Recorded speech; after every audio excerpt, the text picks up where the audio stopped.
Welcome to Taste of Messiah. This is Yeshua in the Kafareth, which is the mercy seat.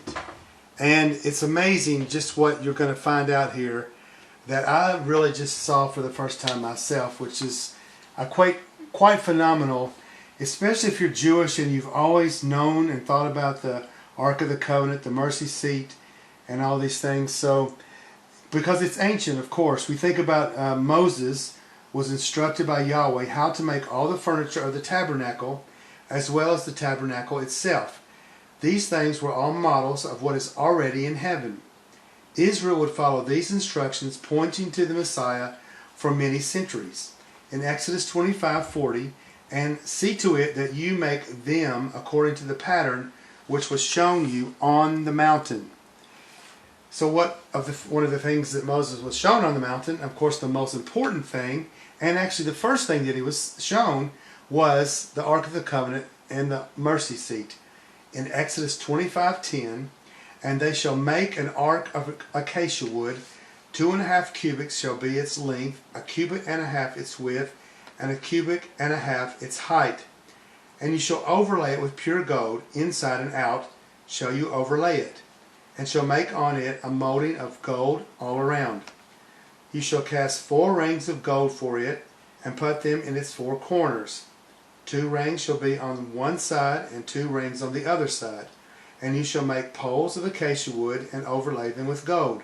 You shall put the poles into the rings on the sides of the ark, that the ark may be carried by them. The poles shall be in the rings of the ark, and they shall not be taken out. And there's a whole lot to that, but we won't have time to go into it now. Then it says, and you shall put into the ark of the testimony, which I give you. So you see the testimony here is representation of the 10 Commandments, but really the whole Torah, the instructions of the Lord. And this testimony is God's testimony that He is making with man. It is His covenant. Our covenant is also known as Brit. And when you think of Brit, you think of a cut, which of course includes blood. And we know that for thousands of years, this covenant was kept by blood with animals. And all that was doing was paying forward the sin debt until the once and for all final sacrifice of God's own blood would be placed on the altar. And I know many will reject this and have a lot of problem with this, but I hope that you will follow along anyway. It is how He saves us. Our testimony is telling others of how God saves us. That's our testimony. And our testimony is also to talk about God's testimony and what it has done for us. Also in the ark was the budding rod of Aaron, which has to do with resurrection. And it's a sign against the rebels. That was from Numbers chapter 17. And also was the manna that never rotted and that never wore out, to give as a testimony as spoken of in Exodus chapter 16 verse 33. So it's very interesting what we found so far. Now in the Torah portion of Zev, we are given the 5 sacrifices, and they are the burnt offering, the grain offering, the peace offering, the sin offering, and the trespass offering. And these sacrifices, the blood was to be applied to the altar. The altar, of course, is where the animal was slaughtered. And here you see a representation of that happening. Once and for all, Yeshua fulfilled this when He sacrificed His own blood and poured it on the mercy seat, which we'll see here in a moment.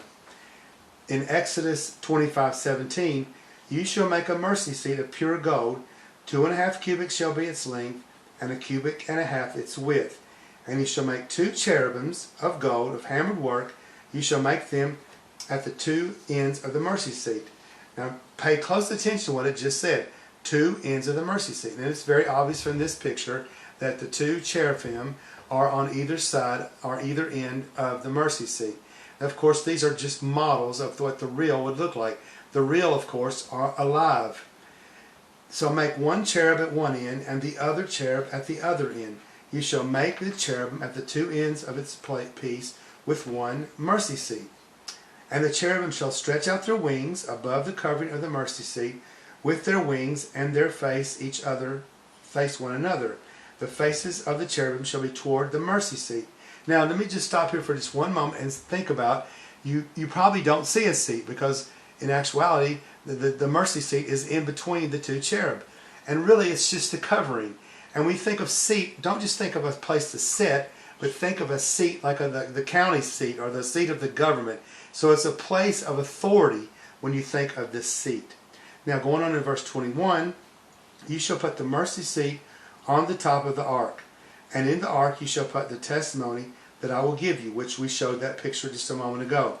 And there I will meet with you, and I will speak with you from above the mercy seat, from between the two cherubim, which are on one side of the ark of the testimony, about everything which I will give you in the commandments to the children of Israel.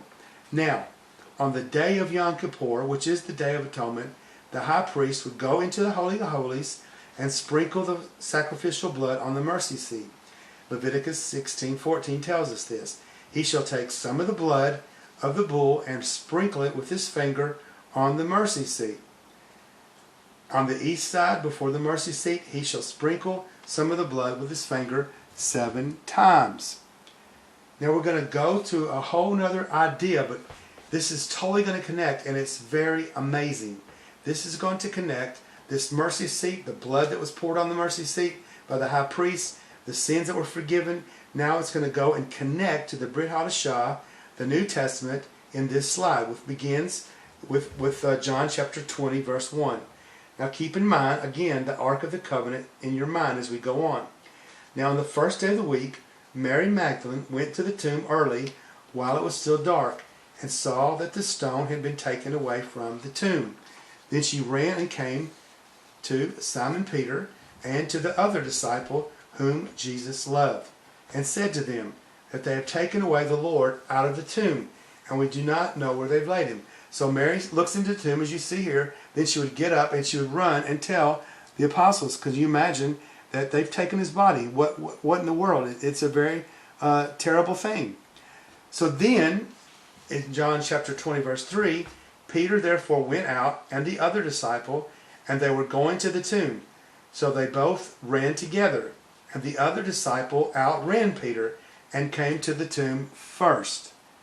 So then, in John chapter 20, verse 5, and he, stooping down and looking in, saw the linen clothes lying there, yet he did not go in. Then Simon Peter came, following him, and went into the tomb.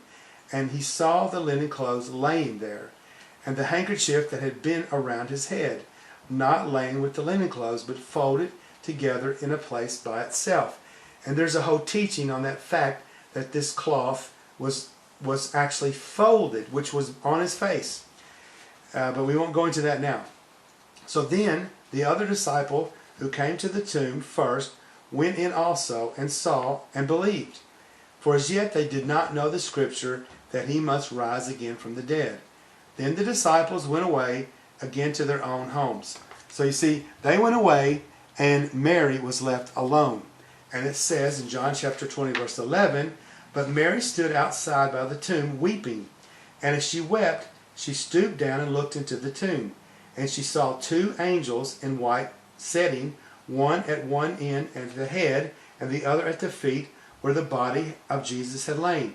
Now, just as I have just shown you, all these pictures of the ark, of the testimony, of the angels sitting on top of the ark. Well, now picture this. Here are 2 angels, one at the head, one at the foot, where the body of Jesus had been laying.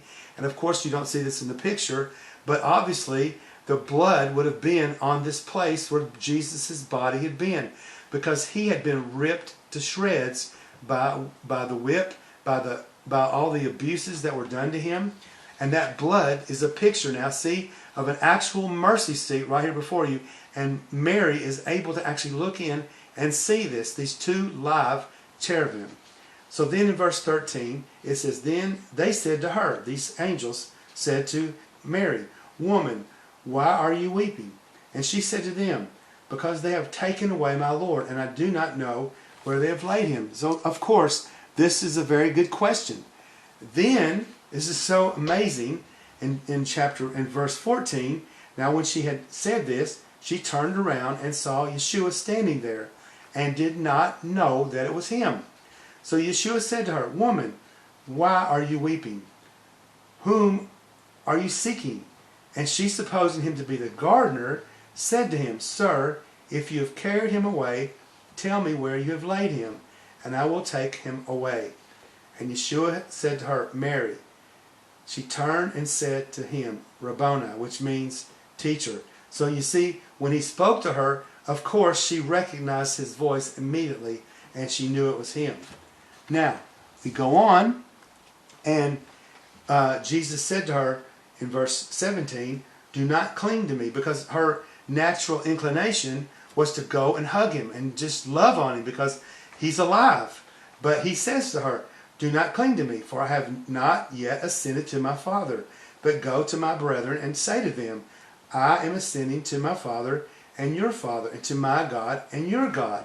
So you see, it's very amazing because he hasn't completed, he has finished the work, but there's one more thing he must do.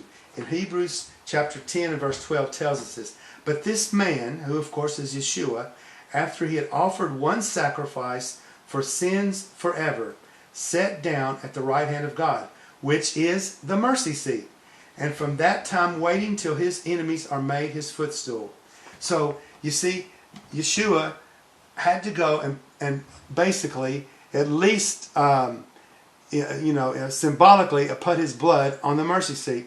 I believe that he put his blood on the mercy seat of heaven, because remember, his blood is alive. It never dies. His blood is life. So are you overcoming him? The enemy is him, the devil. Are you overcoming him by the blood of the Lamb and by the word of your testimony? And so they loved not their lives unto death. I will say to you that the Lord Yeshua HaMashiach is soon to come back to this earth. But before he does, many evil things of the devil will take place, the most horrific that the world has yet to see. That Yeshua himself said there will be tribulation like never been seen on this earth before and will never be seen again. The point is, are you ready to meet him? Are you ready to go through what he has for you to go through? If you trust him, you will be okay. You will come out on the other side. So God bless you. I pray for you to have a wonderful day in the mighty name of Yeshua. Thanks for watching.